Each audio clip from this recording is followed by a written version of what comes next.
Hey there, everybody. Welcome back. Oh my gosh.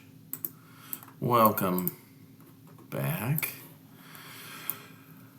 In the home office today. So, doing some learning from home, and that very exciting. And so, hopefully, the audio is not too different to throw you off since I'm not in my classroom.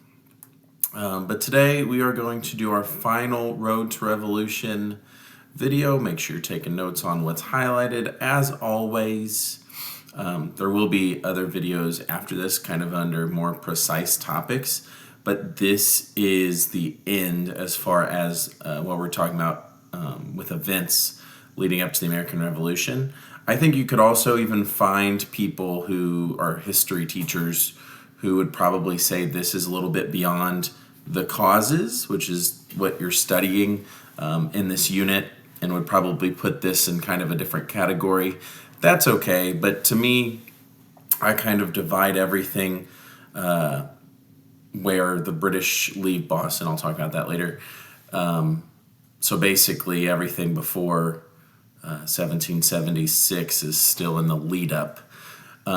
Very important to remember that today we're still not talking about independence. No one's talking really about independence except for a few fringe people. Independence will become a much more popular idea in the first half of 1776 because you get the correct fringe person who will bring it up and bring it up in the right way and convince a lot of people. So move slowly, then all at once, as we like to say. But that's not how it's going to be going today. So where were we? Well, we are dealing, and all of the colonies are dealing with this idea of the intolerable acts. So very important to remember, those applied mainly to Boston, but the intolerable acts were focused on Boston. Remember, the Boston Tea Party was like this final straw situation for the British government back in London. And so, excuse me. Have a drink of water. And so that's why the British are now doing the intolerable acts. They're closing Boston Harbor, right? They are going to make sure that smugglers are tried in Navy courts in Canada. They're going to send an army to Boston, and they're going to ban their local government. But something that's important to remember when the government is doing things to local governments, to citizens, to whatever, to colonists in this case, if they can do it, and this is important, and this is a part of what the British government is doing. This is one of the reasons why they overreact, as we now would call it an overreaction, or at least I would.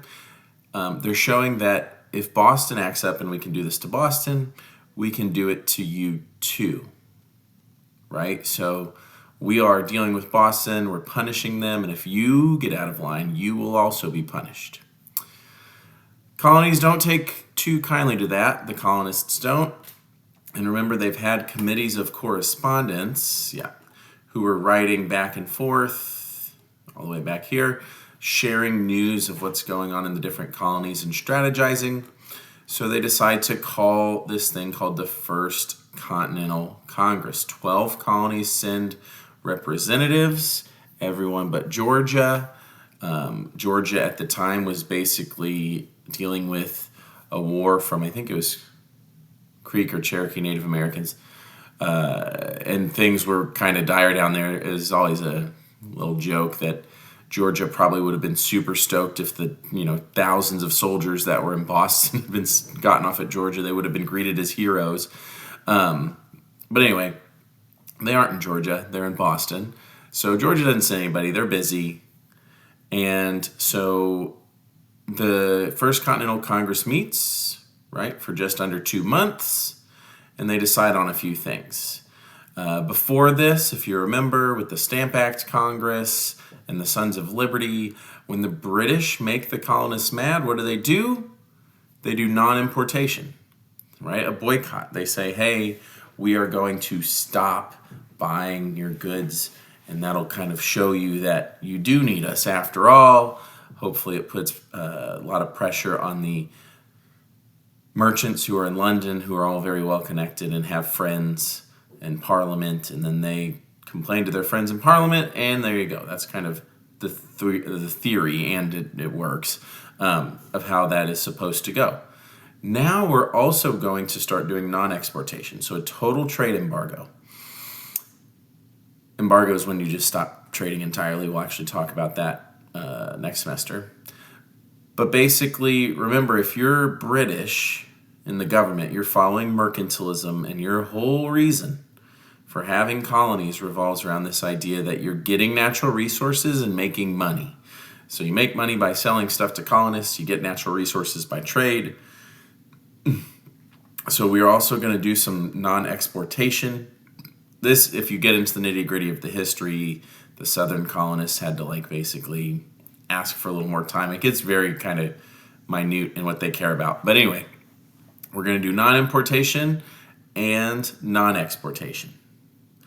We're also going to send a letter to the king and parliament that's like, hey, we have rights. You got to respect our rights. We're not being represented, and you're levying all these taxes, and you're punishing entire colonies for the actions of a few people. And again, let's not forget why they took those actions. It was because the government was favoring just one company, just one corporation, and kind of forcing that on the colonists. We're going to meet next year. We're going to meet in 1775. Okay, and if you were a British person, British newspaper back then, a lot of them, there were actually supporters of the colonists in Britain, and some of them were actually really powerful, influential people, believe it or not, in Parliament. But for the most part, a lot of British people are sitting around and they're saying, okay, well, this Congress doesn't actually speak for the colonies, and there are loyalists in all of these colonies. There are people who support the British government's right to do whatever they want. As many as maybe a third of colonists throughout various parts of the Revolution. If you could go back, we didn't have opinion polls back then, so we don't actually know, but there are a lot of colonists, an amount you can't just ignore, who are fine with everything the British government's doing and think that's their right to do it. Okay, so we need to talk about the Battle of Lexington and Concord. We'll do the information, then we'll do the map. I'm sorry, my slides are out of order. Okay, so the British troops are in Boston. And so this is Lexington and Concord. Battle of Lexington and Concord is the first battle we really talk about with the war. There were things like the Boston Massacre, right, and a few other incidents with British soldiers, but those weren't battles. Just to give you an idea, this is April 19th of 1775, so Congress is not in session. I hope you can't hear that car. But anyway, Congress is not in session. British soldiers have been in Boston. Big army of British soldiers in Boston. They've been there since the fall or the summer or fall year before. And kind of what happens is you have those soldiers in Boston keeping very tight control of the city, and then you have all these colonial militias, right? If you ever heard the word Minutemen, or maybe seen a mascot that's a Minuteman, these were Massachusetts militias that have traditions that go back 100 years or more to when they had to fight Native Americans in New England, which they don't have to do anymore. But they're called Minutemen because they're ready to fight at a minute's notice. So these are people who have their own jobs. They're doctors or shopkeepers or merchants or farmers. Most people are farmers at this time in America. And they also will get together maybe 1 weekend a month or once every 2 months to just drill, okay, practice marching, standing, practice their shooting, stuff like that. And so there are armed groups all outside of Boston ready to defend themselves. Again, they think, and this tradition goes all the way back into British history too. There are militias in Britain too, so they aren't saying they're Americans yet. They're still just British people fighting for what British people believe in. But basically, this is something you see with lots of wars with a country occupying another place. The British Army controls Boston really well, but then once you leave the city limits of Boston, and we'll see a picture of the geography later, it's kind of out on a peninsula, isolated. Once you leave that immediate area, there's no fighting until this battle, but they're kind of like, okay, it's not necessarily safe for our soldiers. So the British get a strategy. They start sending parts of their army out, and they'll go and they'll disarm these militias. These are called the powder alarms.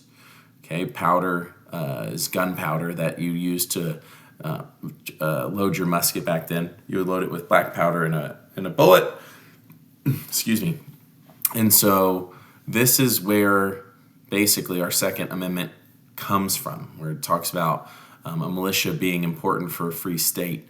So the British are going around and taking away the weapons and the ammunition of these militias. There are a few standoffs, but there's never a fight. The British always kind of are able to take the guns. Things change on Lexington Green. The British go, they line up. Villages in New England back then, and I guess still now, you can have one in Boston anyway, they had greens or commons, just an open space where you could gather everybody in the middle of the town. And usually you'd have like the road running up to it. The British, we don't know who fired the first shot. We don't know if it was a British soldier or a colonist. But the British get the better of them. They kill, I think, like 8 colonists. They hurt a bunch more because once they hear a shot, they're well-trained soldiers. Once they hear a shot, they fire a volley into the colonists, and the colonists run. So that happens at Lexington Green, right? That's that red spark right here that you see. And then what happens is the British march onto Concord, which is where they were actually trying to go. They heard there was American gunpowder there. There's not actually American gunpowder there, it turns out. It's one of those things of history. And so they march back, okay? And this is where things actually go very poorly for the British. As they march back, the whole time they're fighting like a whole fighting retreat. I think it was like 12 miles back to Boston, where they're fighting against colonists who will pop out and shoot at them and then retreat. So a fight is on, right? And the British Army is like going to stay in Boston and be like, okay, what the heck are we going to do? We didn't expect something like this. So there's fighting. There's still people on both sides who hope we can get out of this without a full-scale war, though. All right, so let's bring in the Second Continental Congress.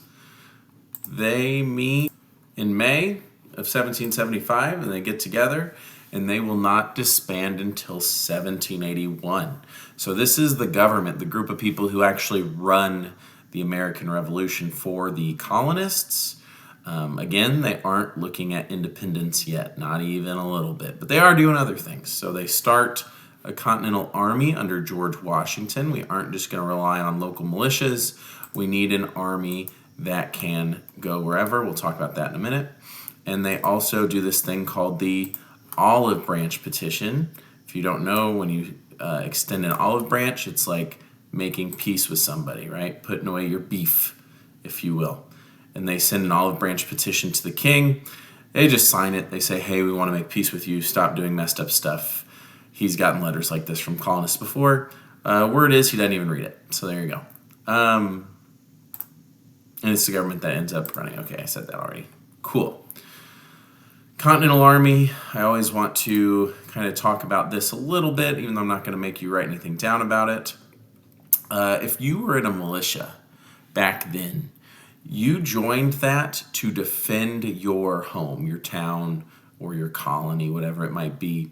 And so a lot of times militias could not be ordered to leave the colony. If you were in the Connecticut militia and there was bad stuff happening in Rhode Island and they were like, hey, we need your help, your government, your state government could be like, no, we're going to stay here and defend Connecticut. That's why we exist. That's not a good strategy for winning a war, right? It gives your enemy a lot more flexibility than you have. So we need an army that only answers to Congress, and that is here to fight and win on all fronts. So that's the Continental Army. They put a guy named George Washington in charge of it. He has probably more military experience than maybe any other colonial officer, definitely than a lot of them. He fought in the French and Indian War. He shows up at the Second Continental Congress in his military uniform, by the way. So he is ready to be chosen. And then he'll do that thing where even though he knew he was going to be chosen, he's like, me? kind of like he's winning an Oscar or something. But he's put in charge basically because he showed himself to be really good in the French and Indian War. We talked a little bit about that in that video. He embarrasses himself at Fort Necessity, but after that, he actually does a really good job marching around the Ohio River Valley, which is kind of how he gets this post. Excuse me. He will have his ups and downs as a commander. He's really good at inspiring his soldiers, though, and he also is really good at running away and keeping his dudes alive, and his dudes usually appreciate that. The Olive Branch Petition, one last attempt by Congress to make peace with the king despite the shady decisions, and Parliament, despite the shady decisions of the past 12 years. The king refuses to read it. I'll give you a second to write that down. I already mentioned it. That's my bad. I already talked about it. As though it doesn't bear repeating. Okay. The Battle of Bunker Hill. Last thing we're talking about for this video. Okay, so this is still before we are talking about independence in any way. Okay, but this is a big field battle. This battle, Lexington and Concord, compared to what's coming later, really isn't that big of a deal as far as the number of people involved and the number of people who are hurt or killed. Bunker Hill fits in as far as the size of the battle itself with a lot of that other stuff. So even though Lexington and Concord is a shot heard around the world, it's the first time the colonists fight back at all. If you're the British military, you're thinking about Lexington and Concord, and you're like, yeah, they shot at us. And then they popped out from behind trees when we were already running away, just picking us off, and obviously you don't like that. But, you know, that's not really scary. That shows that they're weak, right? And that they have to have these other forms of warfare. This is a full battle. Okay, so it's the first big field battle of the war. It is about guaranteeing the rights of the colonists as Englishmen or as British subjects. Basically, the big thing and it's highlighted here, but it's a much bloodier battle than anyone expected. So people in Britain and America both are horrified because, again, it's a civil war at this point. It's British people killing British people, and it shows that the colonists are going to fight hard for their freedom. Okay, so here's what happens. Here's why this has to happen. The British are down here in Boston. I thought I had a different map of Boston, but I guess I don't. So they're down here, and Boston's on a big peninsula. The whole Boston Harbor, right, has multiple rivers. As you can see, Mystic River, Charles River, you don't need to know that, but just, oh no, that can't be good. Different rivers that make all these little different peninsulas. So there's this town of Charlestown, who actually, it's like abandoned at the time. So what the colonists do is they're basically blocking the British into Boston. But one day they're doing scouting and stuff, and they're like, hey, there's an awesome hill called Bunker Hill. And they order a regiment over there. They're like, go set up on Bunker Hill. Okay, go and make an entrenchment there so that, you know, if we get enough artillery, we can shell Boston. We'll take our cannons and shoot Boston or sink the British ships or anything like that. And they don't have enough cannons for that yet. They only have little cannons, little tiny cannons. And so they get there at Bunker Hill, and the American commander's actually like, this hill's the worst. We're going to Breed's Hill. So the Battle of Bunker Hill, this is fun for Jeopardy and trivia. The Battle of Bunker Hill is fought on Breed's Hill. So if anyone ever asks you, where was the Battle of Bunker Hill fought? The answer is Breed's Hill. Isn't that annoying? Isn't history annoying? But anyway, the Americans are up on a hill, and they dig in. Okay, so you can kind of see here, they have like their rampart blocking them from the British fire. And the British say, basically, we are going to make an example out of them. We're going to show them, we're going to impress them so much that they're going to run away. So rather than trying to do some kind of what we call flanking, go around the side, the British send a frontal assault directly towards the colonists. That's this very famous picture you can see up here in the right. They send a frontal assault against the colonists. This was probably the second or third wave. There's a very famous quote where one of the American militiamen says, "Don't fire until you see the whites of their eyes." Basically, let them get close so you don't miss. Guns were pretty inaccurate back then by and large. And so the British send up a charge. It gets repulsed. They send up a second charge. It gets repulsed. And on the third charge, the Americans run out of ammunition and the British are able to take the rampart. So the British technically win this battle, but they have to give up the hill after because basically they don't have enough guys who aren't hurt or killed to hold on to it. So they push the Americans off the hill, and then they end up right back where they started, down in Boston. So it's bloodier than anyone expects by a large margin, and the situation is basically the same before and after. So after this battle, things are just going to kind of go into stasis for a while. The British will eventually have to leave Boston. That is because of a guy named George Washington showing up with the Continental Army, and he then gets cannons from another guy that are marched through the snow. It's a whole thing, a lot of rah-rah, go America stuff. I'm happy to talk about it if you ever have time, but, you know, it's one video, so I'm already over my self-imposed time limit. But basically, I'm just going to take us to 1776, the beginning of 1776. The British leave Boston. That British army actually leaves Boston, and Boston is liberated. They get on their ships. They sail to Canada. And that's kind of when a lot of Americans take a breath, or colonists take a breath, and are like, okay, what are we going to do next? But that's a tale for another video, or hopefully, you know, in person I can teach you about that. And that's all I got for you. So have a great day.